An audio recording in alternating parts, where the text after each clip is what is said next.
शादी में जा रहे हैं, किसी को कोई फर्क नहीं पड़ता है। और वही 2 महीने 3 महीने के बाद जब हमारा बकरीद का त्योहार आएगा और हिंदुस्तान भर के मुसलमान जब कुर्बानी करेंगे तो इस मीडिया को सांप सूंघ जाएगा और ये मीडिया इस्लाम की दुश्मनी में कहेगा कि साहब मुसलमानों को कुर्बानी नहीं करनी चाहिए, बेजुबान जानवर मर रहे हैं, इतना पैसा जानवरों की कुर्बानी पर खर्चा हो रहा है, इतने पैसे से कितने गरीबों का मकान बन सकता है, कितनी गरीब बेटियों की शादी हो सकती है।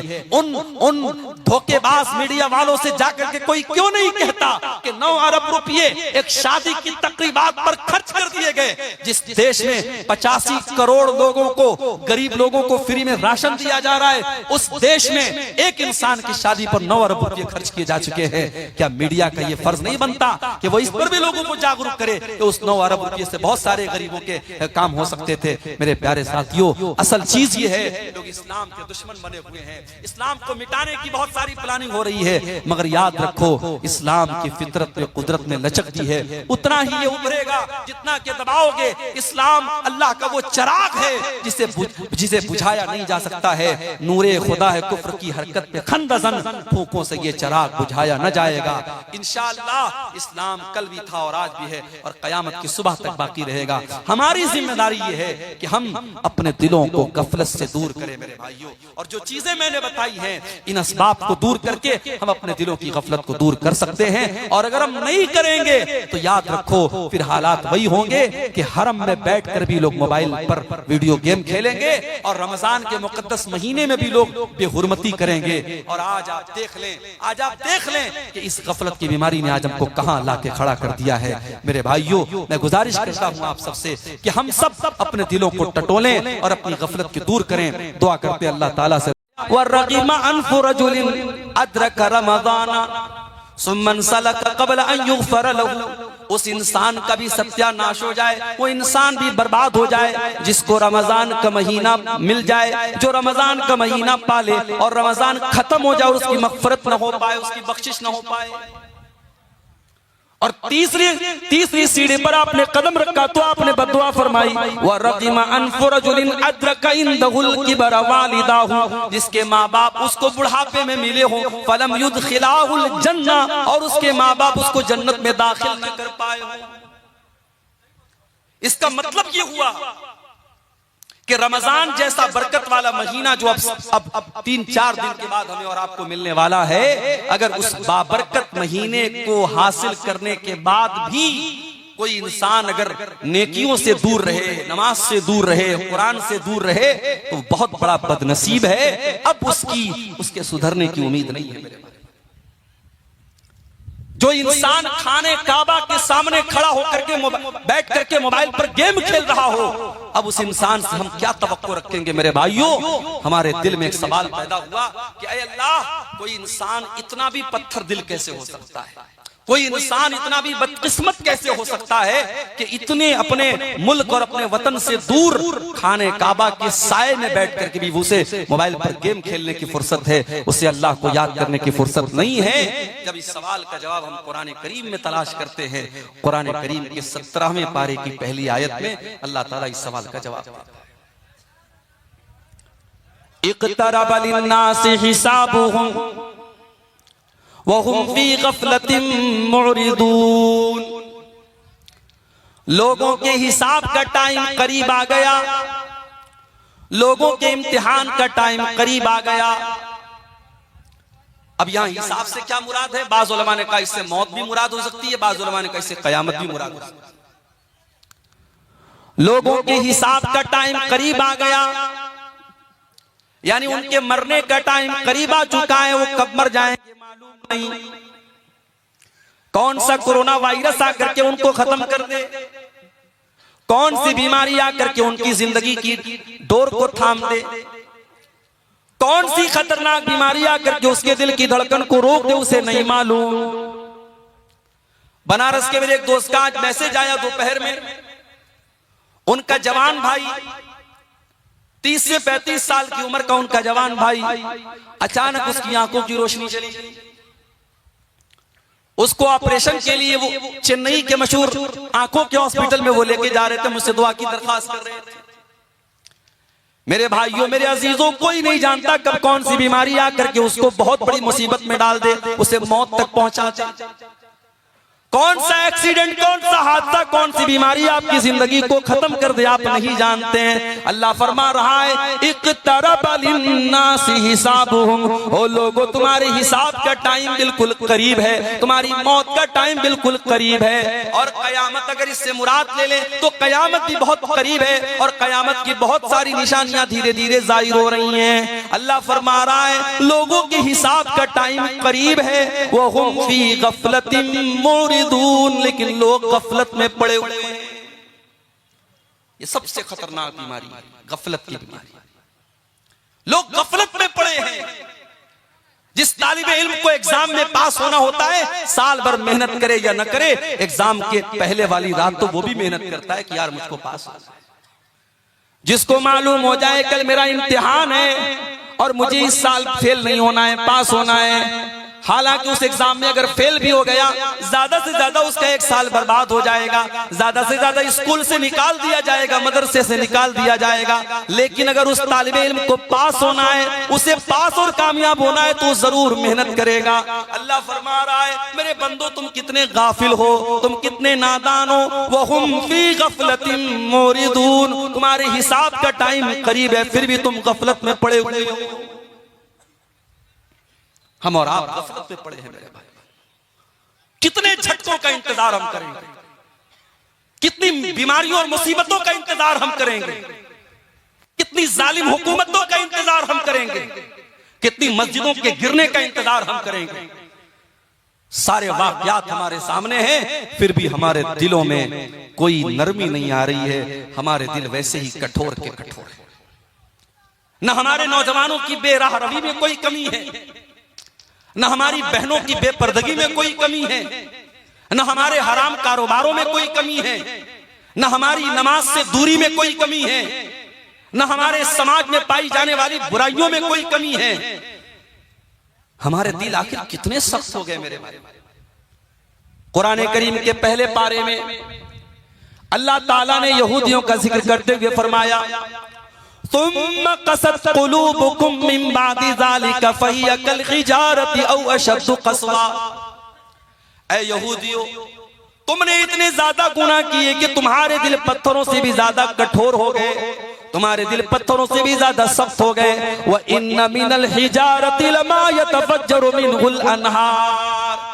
ऐ यहूदियों, पत्थर तो कुछ ऐसे भी होते हैं, उन पत्थरों में से नहरें जारी हो जाती हैं, उन पत्थरों में से पानी निकलने लगता है। व इन्न मिनहा लमा यशक्कु फयखरुजु मिनहुल मा। कुछ पत्थर तो ऐसे भी होते हैं, वो फट जाते हैं, उनके अंदर सुराख हो जाता है और उसमें से पानी रिस रिस करके निकलने लगता है। व इन्न मिनहा लमा यहबितु मिन खश्यतिल्लाह। और कुछ तो पत्थर ऐसे होते हैं जो अल्लाह के खौफ से झुक जाया करते हैं। मगर ऐ यहूदियों, तुम इतने बड़े गुनहगार हो चुके हो, इतने बड़े अल्लाह के मुजरिम बन चुके हो कि तुम्हारे दिल तो उन पत्थरों से भी ज्यादा गए गुजरे हो गए।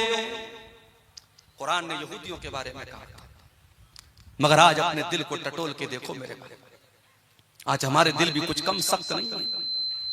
इतनी बड़ी बीमारी पूरी इंसानी तारीख में जिसकी मिसाल नहीं मिलती, जिसने पूरी दुनिया को ठप करके रख दिया हो, जिसने खाने काबा में तवाफ को रोक दिया हो, जिसने मस्जिद हराम के दरवाजे बंद कर दिए हो, शायद पूरी इंसानी तारीख में ऐसी बीमारी बहुत रेयर आई होगी। इतनी बड़ी बीमारी हमने और आपने देखी, उसके बाद भी हमारे दिलों में कोई फर्क नहीं आया। वजह क्या है मेरे भाई, इसका सबब क्या है? कुरान करीम हमें बता रहा है इसका सबब है गफलत की बीमारी। तुम्हारे दिल गाफिल हो। अब सवाल ये पैदा होता है ये गफलत की बीमारी क्यों है और इसका इलाज क्या है? और आज मेरी तकरीर का टॉपिक यही है कि गफलत की ये जो बीमारी हम सबको घेर चुकी है। रमजान का महीना भी आ रहा है, आएगा और चला जाएगा, और मुझे मालूम है समाज में एक बड़ा तबका ऐसा है रमजान के आने से उसे कोई फर्क नहीं पड़ता। उसे तो ये फिक्र सताने लगती है कि अरे यार अब रमजान आ गया, अब 15 घंटे 14 घंटे भूखे रहना पड़ेगा, अब सुबह सहरी करेंगे, शाम को इफ्तार करेंगे, दोपहर का खाना नहीं मिलेगा। उसे चिंता इस बात की हो। जबकि रमजान का महीना आता था, अल्लाह के प्यारे नबी खुश हो जाते थे, सहाबा खुश हो जाते थे, आप अल्लाह के नबी सल्लल्लाहु अलैहि वसल्लम सहाबे किराम को खुशखबरी दिया करते थे, अताकुम रमजान शाहरुन मुबारकुन शाहरुन युफ्तहु तुफ्तहु फी अबवाबुल जन्ना। आप सहाबा से कहते थे, मेरे सहाबा देखो बरकत वाला महीना आ चुका है, रमजान का महीना आ चुका है जिसमें जन्नत के दरवाजे खोल दिए जाते हैं, व तुगलक़ु फी अबवाबुज जहन्नम, और जहन्नम के दरवाजे बंद कर दिए जाते हैं, व तुगल्लु फीहि मरदतुश शयातीन, और शैतानों को कैद कर दिया जाता है, फीहि लैलतुन खैरुम मिन अल्फि शहर, और इस महीने में एक रात ऐसी है जो 1000 महीने से बेहतर है। नबी तो खुश होते थे, सहाबा तो खुश होते थे, इस उम्मत के बेहतरीन लोग दुआएं करते थे, रमजान के आने के 6 महीना पहले से दुआ करते थे, अल्लाहुम्मा बल्लिगना रमजान, अल्लाहुम्मा बल्लिगना रमजान, ऐ अल्लाह हमें रमजान तक पहुंचा दे। और जब रमजान आता था उसमें इबादत करते थे, तरावीह पढ़ते थे, कुरान पढ़ते थे, रोजा रखते थे, इबादतें करते थे, तो रमजान के बाद 6 महीना वो अल्लाह से दुआ करते थे, अल्लाहुम्मा तक़ब्बल मिन्ना रमजान, ऐ अल्लाह हमने जो रमजान में इबादत की है तो उसको कबूल कर। उनकी नजर में ये वैल्यू थी। मगर हमारे समाज में बड़ा तबका ऐसा है, रमजान आएगा चला जाएगा, उसको कोई फर्क नहीं। माफ करना मेरे भाइयों, अगर अल्लाह तबारक व तआला ने सन 1445 हिजरी का रमजान का महीना हमें और आपको दिया है या देने वाला है, ये हमारी बहुत बड़ी खुशनसीबी है। हमें से बहुत सारे लोग ऐसे हैं पिछले रमजान को हमारे बीच में थे, इस साल नहीं है। अल्लाह को प्यारे, अल्लाह ने हमें एक और रमजान दिया है। और यहां पर आप वो हदीस अपने सामने रखिए, इब्न माजा की सही रिवायत, हजरत तलहा रजी अल्लाह ताला अन्हु कहते हैं कि नबी के दौर में 2 लोग इस्लाम लाए, एक साथ इस्लाम लाए, और उस दो भाइयों में से एक भाई बहुत मेहनती था, दीन के काम में आगे आगे रहता था, दूसरा कुछ कमजोर था। जो मेहनती भाई था वो अल्लाह की राह में शहीद हो गया, और जो कुछ कमजोर था वो 1 साल के बाद अपनी नेचुरल डेथ उसकी हुई, और नेचुरल तरीके से तबई तौर पर उसकी मौत हुई। हजरत तलहा कहते हैं, मैंने एक दिन ख्वाब देखा, और ख्वाब में मैंने देखा कि जो इंसान, मैंने देखा कि मैं जन्नत के दरवाजे पर खड़ा हूं, और जन्नत के अंदर से एक फरिश्ता आता है और उसको पहले जन्नत में लेके जाता है, जिसका इंतकाल 1 साल बाद हुआ था, और जो पहले अल्लाह की राह में शहीद हुआ था और जो दीन के मामले में ज्यादा मेहनत करता था उसको बाद में जन्नत में लेके जाता है। हजरत तलहा कहते हैं, मुझे बड़ी हैरत हुई। जब मेरी नींद खुली, मैंने सहाबे किराम से इस ख्वाब को बयान किया। सहाबे किराम ने भी ताज्जुब का इजहार किया कि ऐसा कैसे हो सकता है, एक इंसान दीन के मामले में इतनी मेहनत किया करता था, अल्लाह की राह में शहीद हुआ था, दूसरा उतनी मेहनत भी नहीं करता था और वो शहीद भी नहीं हुआ था, उसकी नेचुरल मौत हुई थी, और शहीद होने वाला बाद में जन्नत में जा रहा है, और जिसका इंतकाल बाद में हुआ वो पहले जन्नत में जा रहा है, ऐसा कैसे हो सकता है। जब ये बात अल्लाह के प्यारे रसूल के कानों तक पहुंची, क्या फरमाया अल्लाह के प्यारे नबी ने? आपने फरमाया, क्या तुम्हें तलहा के ख्वाब पर ताज्जुब हो रहा है? ऐ मेरे साहबा, क्या तुम्हें हैरत हो रही है कि तलहा ने ऐसा ख्वाब क्यों देखा है? मुझे एक सवाल का जवाब दो। जिस भाई का इंतकाल 1 साल बाद हुआ था, अलैसा क़द अदरक रमजान, क्या उसने अपनी जिंदगी में एक और रमजान का महीना नहीं पाया? साहबा ने कहा, अल्लाह के नबी, उसने एक और रमजान का महीना पाया। आपने फरमाया, अलैसा क़द साम व सल्ला व सजद मिन सजदतिन कज़ा व कज़ा, उस एक रमजान में उसने अपने भाई के मुकाबले में ज्यादा नमाज पढ़ी, ज्यादा रोजा रखा और ज्यादा अल्लाह की राह में सजदा किया। आप साहबा ने कहा, अल्लाह के नबी, ये तो सही कह रहे हैं आप। आपने फरमाया, फकाना मा बैनहुमा अबअदु मिम्मा बैनल अर्दि वस समा। ऐ मेरे साहबा, कान खोल करके सुन लो, जब एक रमजान उसने ज्यादा पाया और एक रमजान में उसने ज्यादा इबादत की, तो दोनों भाइयों के दरमियान, उनके दरमियान जो दूरी है वो जमीन व आसमान की दूरी से भी ज्यादा है। अल्लाह, हम खुश नसीब है मेरे भाई, अल्लाह हमें एक और रमजान दे रहा है। अब ये हमारे ऊपर डिपेंड करता है कि हम इस रमजान की कदर करते हैं या हम गफलत की बीमारी में पड़े रहते हैं। जिस तरीके से वो बदनसीब हरम के पास बैठ करके मोबाइल में गेम खेल रहा था, हम में से भी बहुत बड़े बदनसीब ऐसे लोग होंगे जो रमजान में रातों को खा पी करके और दिन में सो करके गुजारते हैं, जिनके रमजान का कोई मकसद नहीं होता। और ऐसे ही लोगों के बारे में अल्लाह के नबी ने फरमाया था कि बहुत सारे ऐसे लोग हैं जो जिनके रोजे का मकसद लैसा लहू मिन सियामिही इल्लल जू, उनको सिवाय भूखे प्यासे रहने के रोजे से कुछ नहीं मिलता। अल्लाह से दुआ कीजिए, अल्लाह उन बदनसीबों में हमको शामिल न करे। गफलत की बीमारी क्यों होती है? इंसान का दिल गाफिल क्यों होता है? तो नोट कर लो पहली वजह, इंसान का दिल गाफिल तब होता है जब इंसान अल्लाह ताला से नावाकिफ होता है, जब इंसान अल्लाह ताला को जानेगा, उसकी सिफात को जानेगा, उसके बारे में जानेगा, उसका दिल कभी गाफिल नहीं होगा। जिसके दिल में ये एहसास होगा कि मेरा अल्लाह तो जब्बार है, पकड़ने वाला है, इन्ना बच्चा रब्बिका लशदीद, मेरे रब की पकड़ बड़ी तेज है। जिस इंसान के दिल में ये एहसास होगा, ये दुनिया में कोई देख रहा हो या नहीं देख रहा हो, अल्लाह ताला तो सब कुछ देख रहा है। उसका कैमरा तो 24/7 ऑन है, उसका कैमरा तो कभी ऑफ होने वाला नहीं है। जब इंसान अल्लाह को पहचानेगा, जब अल्लाह को जानेगा, उसके दिल से गफलत की बीमारी दूर हो जाएगी मेरे भाइयों। इसीलिए जब हजरत लुकमान अपने बेटे को नसीहत करते हैं तो पहले क्या कहते हैं? पहले अल्लाह के बारे में अपने बेटे को बताते हैं, या बुनैया इन्नहा इन तकुम मिस्काल हब्बतिन मिन खरदलिन फतकुन फी सखरतिन औ फिस समावाति औ फिल अर्दि याति बिहल्लाह। हजरत लुकमान अपने बच्चे से कहते हैं, ऐ मेरे बच्चे, एक राई के दाने के बराबर भी अगर कोई चीज होगी, आसमानों के अंदर कहीं होगी, जमीन के अंदर कहीं होगी, और किसी चट्टान के नीचे छिपी हुई होगी, याति भी अल्लाह, अल्लाह का पावर तो ऐसा है, अल्लाह की कुदरत तो ऐसी है, अल्लाह उस राई के दाने के बराबर चीज को सामने ले आएगा।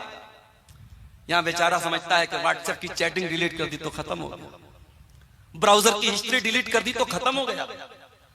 इसको ये लगता है कि मैंने मोबाइल पर जो कॉल हिस्ट्री में जिससे बात की, मैंने कॉल हिस्ट्री से डिलीट कर दिया तो किसी को पता नहीं चलेगा। अल्लाह से भी छुपा लोगे तुम? तुम्हारी उंगलियों ने क्या टच किया है, तुम्हारे कानों ने क्या सुना है, और तुम्हारी आंखों ने क्या देखा है, अल्लाह को सब मालूम है मेरे भाई। अल्लाह के पास सब रिकॉर्ड है, और कयामत के दिन ये रिकॉर्डिंग ओपन होगी। हत्ता इज़ा मा जाऊहा शहीद अलैहिम समूहुम व अबसारुहुम व जुलूदुहुम बिमा कानू यअमलून। मेरे बंदो, कयामत के दिन तुम्हारी चमड़ी तुम्हारे खिलाफ गवाही देगी, तुम्हारी आंखें तुम्हारे खिलाफ गवाही देंगी, तुम्हारे कान तुम्हारे खिलाफ गवाही देंगे। वक़ालू लिजुलूदिहिम लिमा शहिदतुम अलैना क़ालू अंतक़नल्लाहुल्लज़ी अंतक़ कुल्ल शै। इंसान कहेगा, ऐ अल्लाह, मेरी चमड़ी को बोलना कैसे आ गया, मेरी चमड़ी कैसे बोल रही है। इंसान की चमड़ी कहे कि आज अल्लाह ने हमको बोलना सिखाया, और हमसे तूने क्या क्या टच करवाया और क्या क्या टच किया, आज हम तेरे पोल खोले। ये है अल्लाह का पावर। जलसा हो रहा है, सड़क पर आप चल रहे हैं, जाहिर ये कर रहे हैं कि साहब हम जलसे में जा रहे हैं, प्रोग्राम में जा रहे हैं, मगर आपकी नजरें कहां कहां का तवाफ कर रही हैं, आपकी निगाहें कहां कहां जा रही है, किस किस मनाजिर को आप देख रहे हैं, अल्लाह को सब मालूम है। यालमु खाइनतल आयुनि वमा तुख्फिस सुदूर। अल्लाह तो वो है जो तुम्हारी आंखों की चोरी को भी जानता है, जो तुम्हारे दिलों में छुपे हुए राज को भी जानता है। अल्लाह को जितना जानेंगे मेरे भाई, गफलत की बीमारी उतनी दूर होती चली जाएगी। अगर गफलत की बीमारी से अपने आप को पाक करना है, अल्लाह के बारे में जानो। और अल्लाह के बारे में हम कैसे जानेंगे? जब हम कुरान का मुताला करेंगे, जब हम नबी की हदीसों का मुताला करेंगे। और जितना हम अल्लाह को जानेंगे, उतना अल्लाह का डर हमारे दिल में पैदा होगा, उतना अल्लाह से प्यार हमारे दिलों में बढ़ जाएगा। और इसीलिए अल्लाह कुरान में कहता है, इन्नमा यख्शल्लाह मिन इबादिहिल उलमा। अल्लाह से उसके बंदों में वही बंदे अल्लाह से डरते हैं जो उलमा होते हैं, जो अल्लाह को जानते हैं, जो अल्लाह का इल्म रखते हैं। जितना आप अल्लाह के बारे में जानेंगे, उतना आपके दिल में अल्लाह का डर पैदा होगा। दूसरी चीज, गफलत की बीमारी की दूसरी वजह, जब इंसान दुनिया में गर्क हो जाता है, डूब जाता है, दुनिया कमाने के चक्कर में इस कदर पड़ जाता है कि आखिरत को भूल जाता है, अल्लाह को भूल जाता है, तब इंसान का दिल गाफिल हो जाता है।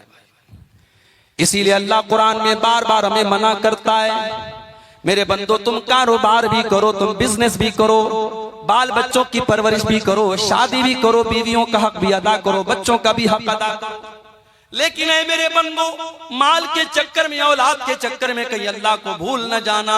माल तो मरने के साथ ही तुम्हारा साथ छोड़ देगा। औलाद कब्र में दफना के मिट्टी दे के चली जाएगी। कब्र में ना माल काम आएगा ना औलाद काम आएगी। अल मालु वल बनून ज़ीनतुल हयातिद दुनिया वल बाक़ियातुस सालिहातु खैरुन इंद रब्बिका तवाबन व खैरुन अमला। मेरे बंदो, ये माल और औलाद तुम्हारी दुनिया की जिंदगी को खूबसूरत तो बनाते हैं, मगर आखिरत में कोई काम आने वाले नहीं है। बेटा बड़ा मोहब्बत करता है, बड़ी मोहब्बत करता है अपने बाप से। कयामत के दिन बेटा काम आएगा? नहीं। यौम यफ़िरुल मरउ मिन अख़ी व उम्मिही व अबी व साहिबतिही व बनी लिकुल्लि इम्रिइन मिनहुम यौमइज़िन शानुन युग़नी। कयामत के दिन इंसान अपने भाई को देख करके भागेगा, अपने बच्चों को देख करके भागेगा, अपनी बीवी को देख करके भागेगा, अपनी औलाद को देख करके भागेगा। वहां तो नफ्सी नफ्सी का आलम होगा, वहां तो सबको अपनी फिक्र होगी। माल और औलाद के चक्कर में, कारोबार के चक्कर में, दुनिया के चक्कर में इंसान अल्लाह को भूल के बैठा है, गाफिल हो गया।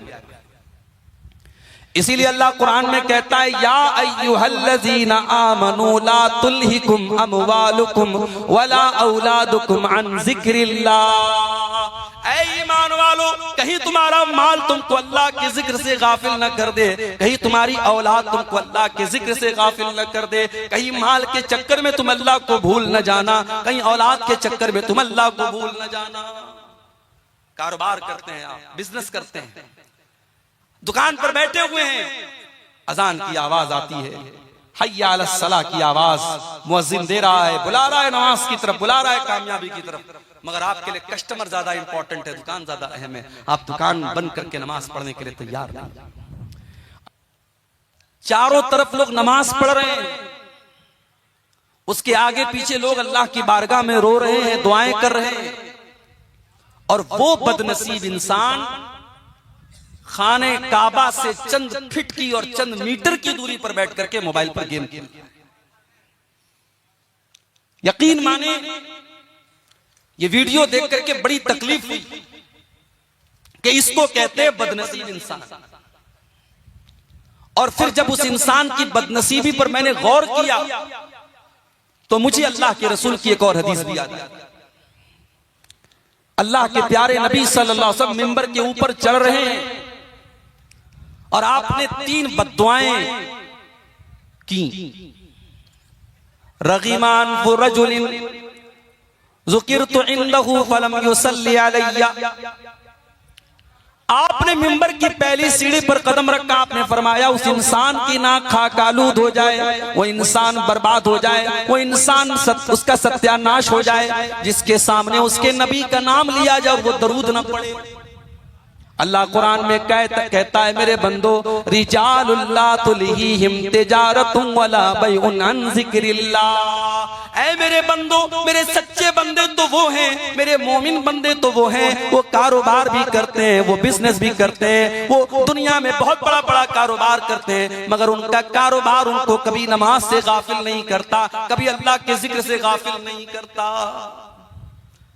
याद रखो मेरे भाइयों, आप अपनी नमाज से ये मत कहिए कि कारोबार ज्यादा इंपॉर्टेंट है। आप अपने कारोबार से कह दीजिए नमाज ज्यादा अहम है, अल्लाह का जिक्र ज्यादा अहम है। अपने कारोबार को बंद करके आप नमाज पढ़ने आइए। और अगर आपको ऐसा लगता है, अगर आपने 10 मिनट 15 मिनट नमाज के लिए टाइम निकाला, आधा घंटा आपने नमाज के लिए टाइम निकाला, आपका कस्टमर आना बंद हो जाएगा, आपकी दुकान पे ताला लग जाएगा, आपका कारोबार में घाटा हो जाएगा। अल्लाह कुरान में फरमाता है, इन्नल्लज़ीना यतलूना किताबल्लाह व अक़ामुस्सलाता व आतवुज़्ज़काता व अनफ़क़ू मिम्मा रज़क़नाहुम सिर्रन व अलानियतन यरजूना तिजारतन लन तबूर। मेरे जो बंदे कुरान पढ़ते हैं, मेरे जो बंदे नमाज कायम करते हैं, मेरे जो बंदे ज़कात देते हैं, उनके कारोबार में कभी घाटा होने वाला नहीं है। वो ऐसा कारोबार कर रहे हैं जिस कारोबार में कभी नुकसान होने वाला नहीं है। माल और औलाद के चक्कर में अल्लाह को भूल गए। गफलत की बीमारी की ये दूसरी बड़ी वजह है मेरे भाइयों। जब इंसान दुनिया में गर्क हो जाता है, डूब जाता है, तो वो उसका दिल गफलत की बीमारी में मुब्तला हो जाता है। अल्लाह के प्यारे नबी खुतबा दे रहे हैं, आपके प्यारे नवासे हजरत हसन हुसैन रज़ी अल्लाह ताला अन्हुमा लाल रंग का कपड़ा पहने हुए मस्जिद में आते हैं। 5-6 साल के मासूम बच्चे हैं। नबी ने अपने नवासों को मस्जिद में देखा कि वो बेचारे गिरते पड़ते अपने नाना की तरफ आ रहे हैं। नाना जान अपने मिंबर से उतरते हैं, अपने खुतबे को रोकते हैं और अपने नवासों को अपनी गोद में लेते हैं, अपने नवासों को लाडो प्यार करते हैं। और उसके बाद आप सहाबे किराम से कहते हैं कि मेरे साहबा, अल्लाह ताला ने कितनी सच्ची बात फरमाई, इन्नमा अमवालुकुम व औलादुकुम फितना, तुम्हारा माल तुम्हारे लिए बहुत बड़ा फितना है, तुम्हारी औलाद तुम्हारे लिए बहुत बड़ा फितना है। आपने फरमाया है मेरे सहाबा, मैंने अपने बच्चों को देखा, मुझसे सब्र न हुआ, मुझसे बर्दाश्त न हुआ, जब तक मैं मिंबर से उतर करके मैंने इन बच्चों से प्यार न किया, मुझे चैन नहीं मिला। मेरे भाइयों, अल्लाह के रसूल ने मिंबर से उतरकर चंद मिनट के लिए और चंद सेकंड के लिए अपने खुतबे को रोका है और अपने लाडलों से प्यार किया है, अपने नवासों से प्यार किया है, तो नबी ने इसको भी फितना करार दिया है। जरा गौर करो, आज बीवी बच्चों के लिए और कारोबार के लिए और माल के लिए हम अल्लाह ही को भूल के बैठे हैं। कितने बदनसीब ऐसे हैं 24 घंटे में एक बार भी उनकी पेशानी अल्लाह की बारगाह में नहीं झुकती है, एक बार भी अल्लाह का नाम उनकी जुबान से नहीं आता है। कितने बड़े नाशुक्रे और कितने बड़े नाकदरे हैं और अल्लाह तबारक व तआला की नेमतों की कितनी बड़ी नाशुक्री करते हैं। मेरे प्यारे साथियों, दुनिया की लज्जतों में जब इंसान गर्क हो जाता है तब उसका दिल गाफिल हो जाता है और दिल में गफलत की बीमारी पैदा होती है। गफलत की बीमारी की तीसरी वजह, जब इंसान अपनी मौत को भूल जाता है और इंसान ये समझने लगता है कि अब हमेशा हमको दुनिया में रहना है, मरना नहीं है। मौत को भूल जाने की वजह से भी इंसान गाफिल हो जाता है। इसीलिए अल्लाह ताला कुरान में बार बार हमें मौत की याद दिलाता और फरमाता है, कुल्लु नफ्सिन ज़ाइक़तुल मौत, मेरे बंदो एक न एक दिन तुम सबको मरना है। ऐनमा तकूनु युदरिकुमुल मौत वलौ कुंतुम फी बुरूजिन मुशय्यदा, मेरे बंदो तुम जहां भी जाओगे मौत तुम्हारा पीछा नहीं छोड़ेगी, मौत से तुम नहीं बच सकते। और मौत एक ऐसी चीज है मेरे भाइयों जो इंसान की औकात से बताती है।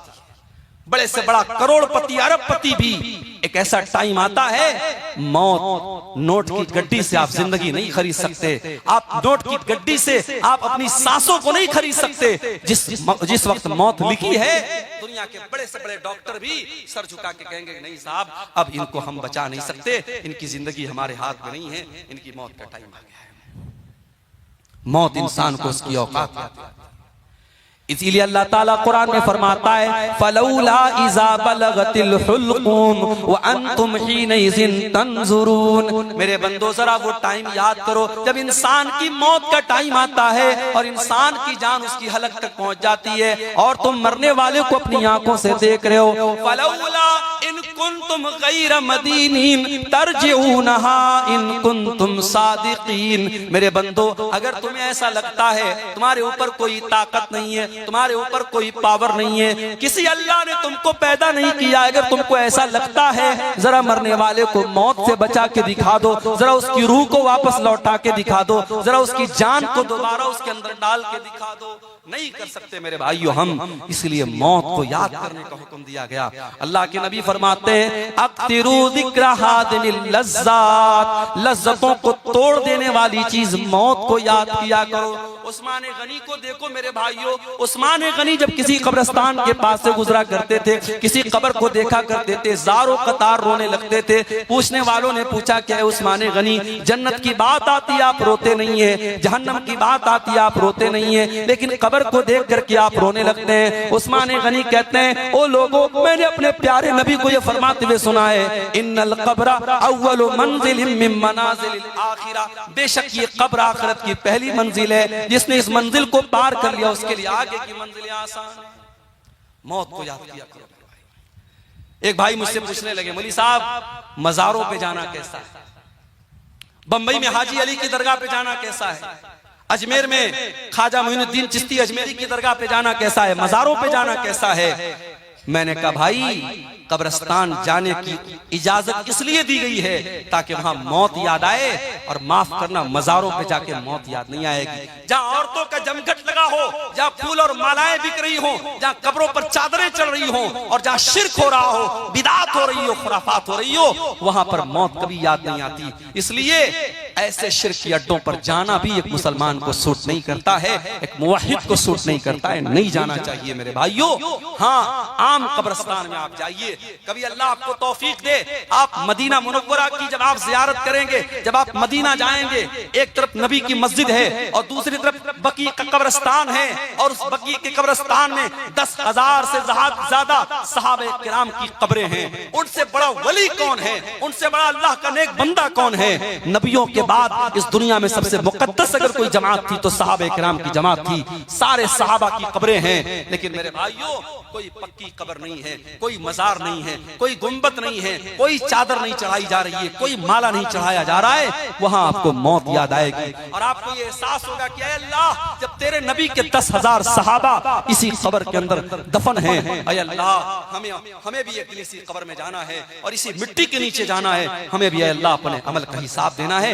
वहां आपको मौत याद आएगी। मेरे प्यारे साथियों, अल्लाह के नबी एक अंसारी सहाबी के जनाजे में गए, सहाबी का जनाजा कब्र में उतारा जा रहा है, अल्लाह के प्यारे नबी वहीं कब्र के पास बैठे हुए हैं और आपके सहाबे किराम भी बैठे हुए हैं। और आप जब मौत को याद करते हैं और कब्र के मनाजिर को याद करते हैं, इब्ने माजा के अल्फाज हैं, अल्लाह के नबी रोने लगते हैं, अल्लाह के रसूल रोने लगते हैं। और आप जब रोने लगते हैं, इस कदर रोते हैं, हत्ता बल्ल सरा, आपकी दाढ़ी आंसू से तर हो जाती है। और आप रोते रोते सहाबे किराम से कहते हैं, ले मिसले हाजा फअइतु या इखवानी, ऐ मेरे भाइयों, ऐ मेरे सहाबा, इस कब्र की तैयारी करो, यहाँ तुम सबको आना है, इस कब्र में तुमको दफन होना है, यहाँ तुम सबको आना है और अपने अपने अमल का हिसाब देना है। इसलिए ऐ मेरे सहाबा, तुम यहाँ की तैयारी करो। इसलिए मेरे भाइयों, मौत को और कब्र को याद किया। मगर अफसोस की बात है, अभी बनारस में कुछ दिनों पहले का वाकया शायद आपने मीडिया में पढ़ा होगा कि कब्रिस्तान से 8-10 साल की लड़की की लाश को निकाल करके एक जालिम ने उसकी लाश के साथ गंदा काम करने की कोशिश की। कब्रिस्तान में बैठ करके लोग चरस और गांजा पी रहे हैं और जुआ खेलने वाले जुआ खेल रहे हैं और मोबाइल पर गंदी वीडियो देखने वाले कब्रिस्तान पर बैठ करके वीडियो देख रहे हैं। ये हमारी गफलत की इंतहा है और ये हमारी दिल की सख्ती का आलम है। मेरे प्यारे साथियों, जब इंसान मौत को याद करता है तब उसके दिल को अल्लाह ताला नरम करता है और उसके दिल से गफलत दूर होती है। और आगे बढ़िए, गफलत की बीमारी की एक और वजह है, और वो वजह है बुरे लोगों की संगत। जब आप बुरे लोगों के साथ रहेंगे, गंदे लोगों के साथ रहेंगे, धीरे धीरे आपके ऊपर भी उनका असर पड़ेगा। आप बेनमाजियों के साथ उठेंगे बैठेंगे, आपको भी नमाज के मामले में आप ढीले हो जाएंगे। सिगरेट पीने वालों के साथ आप उठेंगे बैठेंगे, आपको सिगरेट से जो नफरत होनी चाहिए वो नफरत नहीं होगी। आप शराबियों के साथ बैठेंगे, शराब से जो नफरत होनी चाहिए वो नहीं होगी। इसीलिए अल्लाह कुरान में कहता है, यौम यअद्दु ज़ालिमु अला यदैहि यक़ूलु या लैतनी इत्तख़ज़्तु मअर रसूलि सबीला।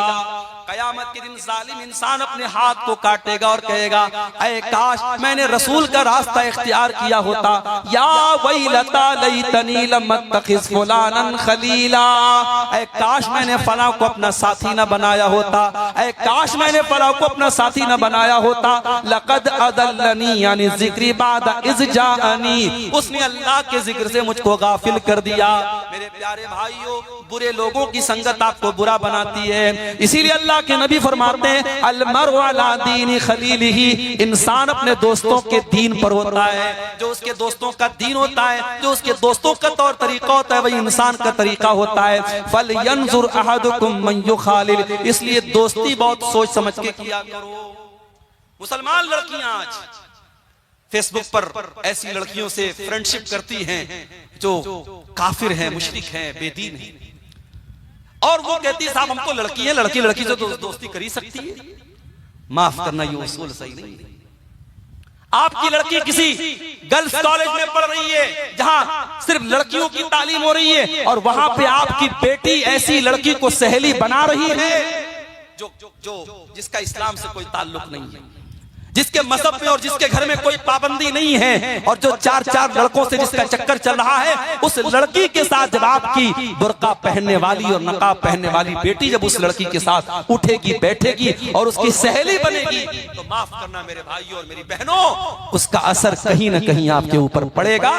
बुरी सोहबत से भी इंसान गफलत की बीमारी में पड़ता है। इसलिए अपने लड़कों और लड़कियों की दोस्ती पर भी नजर रखो कि वो किससे दोस्ती कर रहे हैं। अगर बुरे दोस्तों के साथ आपका लड़का या लड़की बैठ रहा है तो उससे भी आपके घर में बहुत बड़ा बिगाड़ आने का अंदेशा है, और ये गफलत की एक बहुत बड़ी वजह है। और आगे बढ़िए, गफलत की एक और वजह है कुरान करीम को छोड़ देना। अल्लाह की आखिरी किताब कुरान करीम, जिसके अंदर अल्लाह ताला ने ये तासीर रखी है कि कुरान हमारे दिलों को नरम करता है। कुरान की आयतें जब बार बार हम पढ़ते हैं, सुनते हैं, अच्छे कारी की आवाज में कुरान को सुनते हैं, हमारा दिल नरम हो जाता है। इसीलिए अल्लाह के प्यारे नबी कुरान को पढ़ा भी करते थे और सुना भी करते थे। बुखारी के अल्फाज हैं, अल्लाह के प्यारे नबी अब्दुल्ला बिन मसूद से कहते हैं, आए अब्दुल्ला मुझे कुरान पढ़ के सुनाओ। अब्दुल्ला बिन मसूद कहते हैं, अल्लाह के नबी मैं आपको कुरान कैसे पढ़ के सुनाऊं, कुरान तो आप ही के ऊपर नाज़िल हुआ है। आप कहते हैं अब्दुल्ला आज मैं दूसरे के मुंह से कुरान सुनना चाहता हूं, जरा मुझको कुरान पढ़ के सुनाओ। अब्दुल्ला बिन मसूद कुरान पढ़ने लगते हैं और सूरह निसा की तिलावत करते हैं, और सूरह निसा को पढ़ते हुए जब अब्दुल्ला बिन मसूद कुरान की आयत पर पहुंचते हैं, फकैफ़ इज़ा जीना मिन कुल्लि उम्मतिन बिशहीदिन व जीना बिका अला हाउलाइ शहीदा। ऐ नबी उस वक्त आपका क्या हाल होगा जब हर उम्मत में से हम एक गवाह लाएंगे, और ऐ नबी हम आपकी उम्मत के ऊपर आपको गवाह बनाएंगे। जब अल्लाह के नबी ने कुरान की आयत को सुना, बुखारी के अल्फाज हैं, ज़रफ़तैना, अल्लाह के नबी रोने लगे, और आपने कहा अब्दुल्ला बस करो बस करो। अब्दुल्ला कहते मैंने नजरें उठा के देखा, फ़इज़ा अयनाहु तज़रीफ़ान, अल्लाह के नबी की आंखों से आंसू बह रहे थे। मेरे प्यारे भाइयों, कुरान अल्लाह की वो किताब है, लौ अंज़लना हाज़ल कुरान अला जबलिन लरअयतहु खाशिअम मुतसद्दिअम मिन खशियतिल्लाह। अगर इस कुरान को हमने किसी पहाड़ के ऊपर भी उतारा होता तो पहाड़ भी अल्लाह के खौफ से चूर चूर हो जाता, पहाड़ भी अल्लाह के खौफ से रेजा रेजा हो जाता। इंसान का दिल तो गोश्त पोश से बना है, इंसान का दिल तो मामूली है, इंसान के दिल की क्या औकात है मेरे भाइयों। कुरान की तो ये तासीर है, कुरान किसी पहाड़ पर भी उतरा होता तो कुरान के असर से पहाड़ भी चकनाचूर हो जाता। कुरान से अपना ताल्लुक मजबूत करो मेरे भाई। और आगे रमजान का महीना आ रहा है, और रमजान का महीना कुरान के नुज़ूल का महीना है, उसी महीने में कुरान उतरा है, और रोजे और कुरान के साथ बड़ा गहरा ताल्लुक है। अल्लाह के नबी फरमाते हैं, बुखारी और मुस्लिम की रिवायत है कि क़यामत के दिन अल्लाह के पास रोजा भी चल के आएगा और कुरान भी चल के आएगा, और रोजा कहेगा आय अल्लाह मनातुहु ताम व शराब फी नहार, आय अल्लाह दिन के 14-15 घंटे तेरा ये बंदा भूखा रहता था, प्यासा रहता था। रोजा कहेगा अल्लाह मेरी तेरे डर से और मेरी वजह से ये खाना और पानी नहीं खाता था, पीता था, अल्लाह तो इसको माफ कर दे, इसकी मग़फ़िरत कर दे।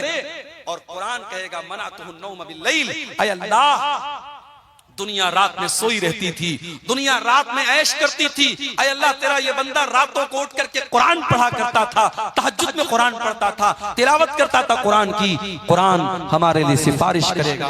मेरे भाइयों, इस कुरान से अपना ताल्लुक मजबूत कर लो। अगर चाहते हो कि दिल से गफलत की चादर खत्म हो जाए, दिल से गफलत की लेयर हट जाए और दिल पे गुनाहों के जो धब्बे हैं वो मिट जाएं, तो कुरान से अपना ताल्लुक मजबूत कर लो। इसीलिए आप देखिए कि कुरान में अल्लाह कहता है फला यतदब्बरूनल कुरआन माला कुलूबिन अक़फ़ालुहा, जो लोग कुरान के ऊपर गौर नहीं करते उनके दिलों के ऊपर ताले लग जाते हैं। मोबाइल में आप देखिए, जब मोबाइल में लॉक लग जाता है तो जब तक आप पासवर्ड नहीं डालेंगे लॉक नहीं खुलेगा, पैटर्न लॉक नहीं डालेंगे मोबाइल का लॉक नहीं खुलेगा। दिल भी लॉक हो चुका है हमारा, और दिल के लॉक को खोलने का अगर कोई तरीका है तो कुरान करीम है मेरे प्यारे साथियों। इसलिए कुरान से अपना ताल्लुक मजबूत करो, और कुरान को सिर्फ जो हाफिज हैं उनको नहीं पढ़ना है, कुरान को हर एक को पढ़ना है। अगर आप कुरान अटक अटक के पढ़ते हैं, कुरान जो है महारत के साथ नहीं पढ़ पाते हैं, कुरान पढ़ते वक्त अगर आपकी जबान अटकती है, अटक अटक करके पढ़ने वाले को डबल सवाब मिलेगा। कुरान आप समझ करके नहीं पढ़ पा रहे हैं, सिर्फ कुरान का अरबी मैटर पढ़ रहे हैं, कुरान का अरबी टेक्स्ट पढ़ रहे हैं, उस पर भी आपको सवाब मिलेगा। समझ के पढ़े बहुत अच्छी बात है, बगैर समझे भी अगर आप कुरान को पढ़ रहे हैं तो अल्लाह के नबी फरमाते हैं कि एक हर पर 10 नेकी मिलेगी। मेरे भाइयों, आज कुरान से हम दूर हैं और हालात ये है कि हमारा नौजवान 1 घंटे के लिए मोबाइल के बगैर नहीं रह सकता है।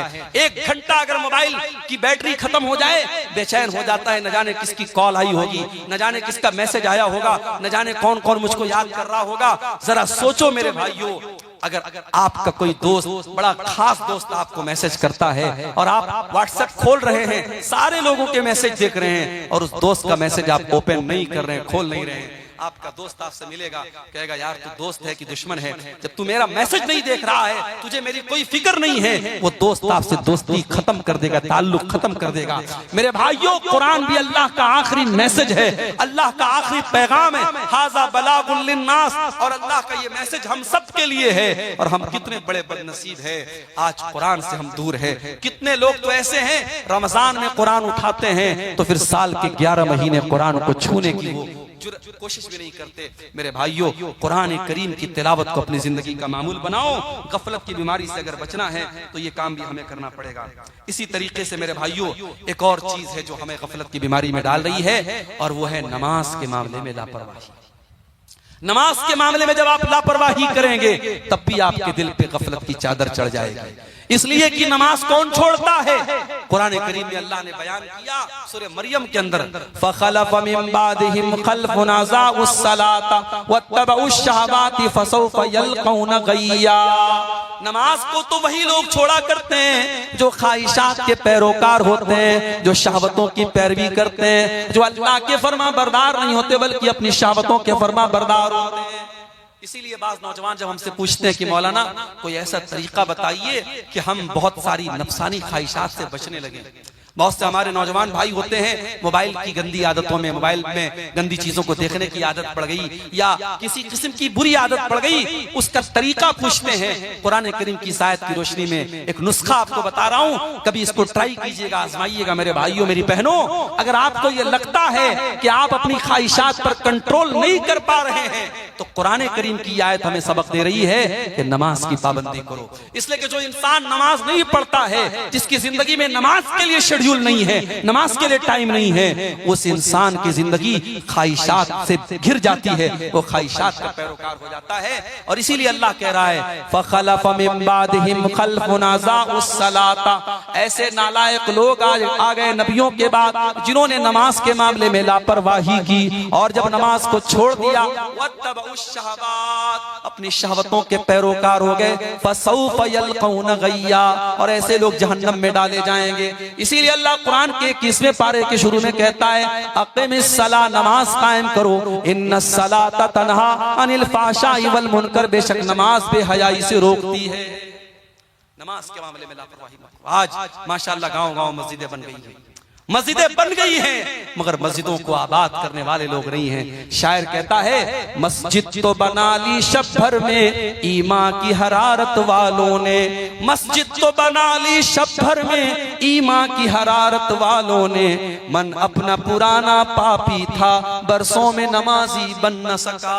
मेरे भाइयों, शानदार मस्जिदें तामीर करने से काम नहीं चलेगा, मस्जिदों को नमाजियों से आबाद किया जाता है। नमाज की जब तक आप पाबंदी नहीं करेंगे, और अपने घर में भी आप नमाज का माहौल पैदा करो, आप अपनी बीवी बच्चों को भी नमाज का पाबंद बनाओ। और कुरान करीम में अल्लाह ताला ने अपने नेक बंदों की एक दुआ बयान की कि अल्लाह के नेक बंदे दुआ करते हैं, रब्बना हब लना मिन अज़वाजिना व ज़ुर्रियातिना क़ुर्रता आयुन, ऐ हमारे परवरदिगार हमारे बीवी बच्चों को हमारी आंखों की ठंडक बना दे, वजअलना लिल मुत्तकीना इमामा, और अल्लाह हमें तो मुत्तकियों का इमाम बना दे।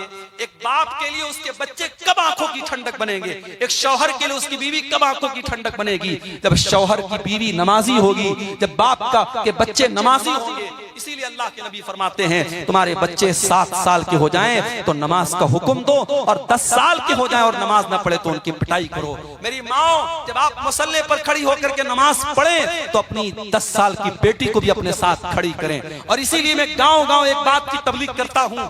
आपके झारखंड के कई इलाकों इलाकों में मैं गया, देखा शानदार मस्जिद कायम है, अहले हदीसों की बस्ती है, लेकिन मस्जिद में जुमा में औरतों का इंतजाम नहीं है। मैं बड़ी ताकीद के साथ कहता हूं, हालात बहुत खराब हो चुके हैं मेरे भाइयों, हालात बहुत खराब हो चुके हैं। आप देखें, खबर आपने सुनी होगी, हमारे उत्तर प्रदेश के बरेली शहर में 8 साल तक मदरसे में पढ़ने वाली लड़की फेसबुक पर एक गैर मुस्लिम लड़के से दोस्ती करती है और उसके बाद उसके जाल में फंसती है, उससे शादी करती है और हिंदू मजहब में दाखिल हो जाती है, इस्लाम को छोड़ देती है। 8 साल तक मदरसे में पढ़ने वाली लड़की का यह हाल है। हमारी कौम आज कहां जा रही है मेरे भाई? हमारी और आपकी बच्चियां आज इस्लाम को छोड़ करके मुर्तद हो रही हैं। शायद पूरी इस्लामी तारीख में ऐसा बदतरीन दौर नहीं देखा गया था मेरे भाइयों। हमें मारा तो गया, हमें काटा तो गया, हम पर जुल्म तो हुए, मगर हमारा ईमान इस कदर कमजोर हो जाए कि हमारी बच्चियां, हमारी कौम की बहनें, हमारी कौम की बेटियां आज फेसबुक और इंस्टाग्राम पर किसी के आई लव यू पर और किसी की मोहब्बत भरे जोड़ों पर फिदा होकर के अपने दीन को खैर बात कह दे, अपने मजहब को छोड़ दे, अपनी तौहीद को छोड़ दे। इतना बदतरीन दौर हमने कभी नहीं देखा था मेरे भाइयों। इसका मतलब यह हुआ कि कहीं ना कहीं पानी मर रहा है, कहीं ना कहीं हमसे कोताही हो रही है और कहीं ना कहीं हमने अपनी बच्चियों और अपनी बेटियों की तरबियत जैसी करनी चाहिए थी वैसी नहीं की है। माफ करना मेरे भाइयों, साल में एक जलसा हो गया, घर की औरतों को, लड़कियों को आप लेके चले आए, इससे काम नहीं चलेगा, इससे काम नहीं चलेगा, ये तरबियत के लिए काफी नहीं है। आपके गांव में अगर जामा मस्जिद है जहां जुमा का खुतबा हो रहा है, मैं बड़ी ताकीद के साथ कहता हूं, हर वो मस्जिद जहां जुमा का खुतबा हो रहा हो, आप औरतों के लिए सेपरेट इंतजाम कीजिए। उनकी एंट्री अलग हो, उनका सीना अलग हो, उनका दरवाजा अलग हो, पर्दे का माकूल इंतजाम हो। आपके घर की औरतें जब जुमा के खुतबे में जाएंगी, एक साल में 50-52 जुमा का खुतबा सुनेंगी, आधा घंटे की ये जुमा के खुतबे जब वो 50 बार सुनेंगी, उनकी दीन की बहुत सारी मालूमात उनको मिलेगी। आज कितनी औरतें हैं, उनसे आप दीन की मोटी मोटी बातें पूछ ले, नहीं बता पाएंगी। हाँ, रस्म रिवाज की बातें आप पूछ लें, शादी ब्याह में कितने जोड़े कपड़े देना है, फलाने ने अपनी लड़की की शादी में 12 जोड़े दिए तो ये 24 जोड़े देगी, उसने अपनी बेटी को 10 ग्राम का हार दिया तो ये 20 ग्राम का हार देगी। रस्म रिवाज के मामले में हमारी औरतें माशाअल्लाह किसी से कम नहीं है। हमारे बनारस में एक जगह हमारी रिश्तेदारी में शादी हो रही थी, शादी का सारा सामान आया तो उसमें मैंने देखा कि एक पुड़िया रखी हुई है। मैंने पूछा भाई इस पुड़िया में क्या है, तो कहने लगे ये सुहाग की पुड़िया है, ये सुहाग की पुड़िया है। और सुहाग की पुड़िया में क्या है, सिंदूर रखा हुआ है, माथे की बिंदी रखी है। मुसलमान औरत के भी आज शादी के मौके पे सिंदूर और बिंदी उनके यहाँ चल रहा है। मैंने फौरन मना किया और समझाया कि ये इस्लाम का इससे कोई ताल्लुक नहीं है। इस्लाम में औरत के सुहाग की कोई जिस्मानी निशानी नहीं है, औरत का के निकाह की एक ही निशानी है, शौहर के दिल में उसकी मोहब्बत, बस। कोई बिंदी, कोई सिंदूर, कोई मंगलसूत्र, ये इस्लाम में कोई सुहाग की निशानी नहीं है। आज ये शिरकिया और जाहिलाना चीजें हमारी माओ बहनों के अंदर आई हैं। मेरे भाइयों, जब तक आप मेहनत नहीं करेंगे उन औरतों की तबलीग पर और काम नहीं करेंगे अपनी लड़कियों की दीनी तालीम पर, आप हालात को सुधार नहीं सकते हैं। पानी बहुत सर से ऊंचा जा रहा है और हमें अल्लाह के नबी की वो हदीस याद आती है, आपने कयामत के पहले बताया था कि ऐसा दौर आएगा, यबीउ दीनहु बिअरज़ मिन दुनिया, दुनिया के चंद टकों के बदले में इंसान अपने दीन का सौदा कर लेगा। आज वो हालात हम देख रहे हैं कि चंद टकों के बदले में कितने लोग मुशरिक हो रहे हैं, मुनाफिक हो रहे हैं, कितने लोग दाढ़ी रख करके, कुर्ता पहन करके, टोपी लगा करके आज न्यूज चैनल पर आकर के, टीवी चैनल पर आकर के अल्लाह के बारे में अनाप शनाप बक रहे हैं, इस्लाम के बारे में उल्टी सीधी चीजें बक रहे हैं और शिरकिया नारे अपनी जुबान से निकाल रहे हैं। ये ईमान की कमजोरी का दौर है मेरे भाइयों, ये फितनों का दौर है। अपने बच्चों की तरबियत पर तवज्जो दो, खुद भी नमाज की पाबंदी करो और उनको भी नमाज का पाबंद बनाओ।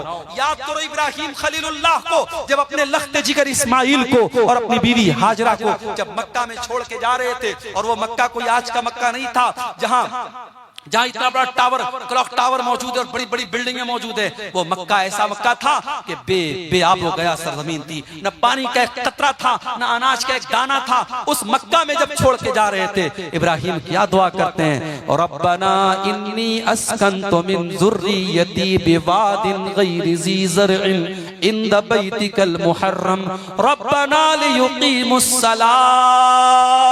ऐ परवरदिगार, अपने बीवी बच्चे को इस बेआब हो गया सरजमीन में छोड़ के जा रहा हूँ, रब्बना लियुकीमुस्सलाह, युकीमुस्सलाह, ऐ अल्लाह तू तौफीक दे इनको ये नमाज कायम करें। इब्राहिम को चिंता है अपने बच्चों के नमाज कायम करने की। मेरे प्यारे भाइयों, आपको क्यों चिंता नहीं है, आपको क्यों फिक्र नहीं है? आप घूमने जाते हैं, बच्चों को लेके जाते हैं, होटल में खाना खाते हैं, बच्चों को लेके खाना खाते हैं, बीवी को लेके खाना खाते हैं। क्या आप ये गवारा करेंगे, क्या आप ये पसंद करेंगे कि आप तो जन्नत में चले जाएं और आपकी बीवी जहन्नम में चली जाए, आपके बच्चे जहन्नम की आग में जलें? मेरे भाइयों, हम कभी ये पसंद न करेंगे। इसीलिए अल्लाह कुरान में बार बार कहता है, कू अनफुसकुम व अहलीकुम नारा, ऐ ईमान वालों अपने आप और अपने घर वालों को जहन्नम की आग से बचाओ, जहन्नम की आग से बचाओ। जिस परिवार से आप मोहब्बत करते हैं उसे जहन्नम की आग में जलता हुआ नहीं देख सकते।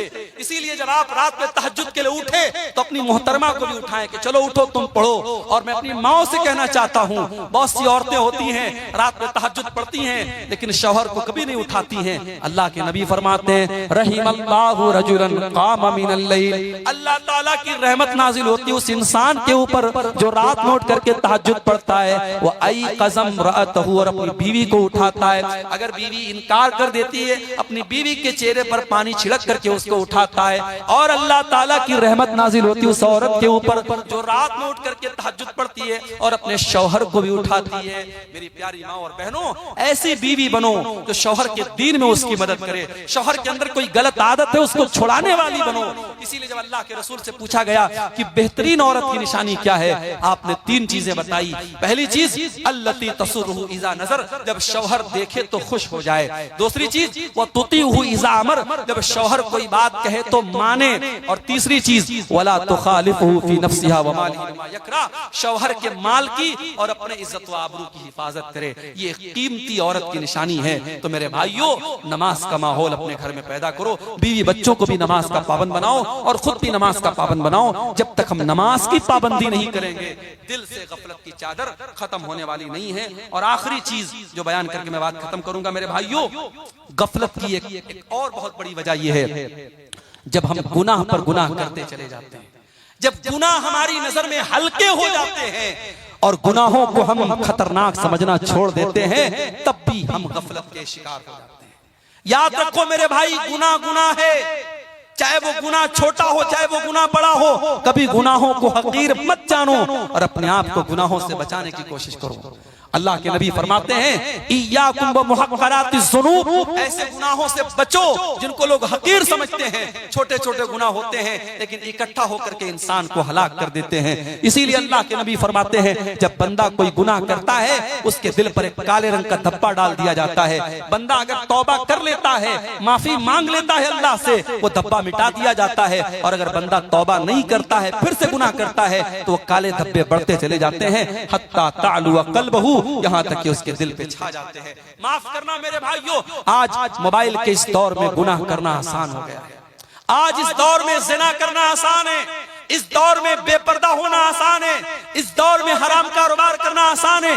और गुनाहों का आसान होना भी बहुत बड़ी आजमाइश है मेरे भाइयों। जिस दौर में गुनाह आसान हो जाए, उस दौर में अपने दामन को गुनाहों से बचाना ये जिहाद से कम नहीं है। इसीलिए अल्लाह के नबी ने फरमाया था, बदाल इस्लाम गरीबा, इस्लाम जब शुरू हुआ था तो अजनबी था, वसयऊदु कमा बदा गरीबा, और एक ऐसा दौर फिर से आने वाला है जब इस्लाम पर अमल करने वाले अजनबी बन जाएंगे। इस्लाम पर अमल करना लोहे के चने के चबाने जैसा हो जाएगा। इस्लाम पर अमल करना हाथों में अंगारे लेना जैसा हो जाएगा।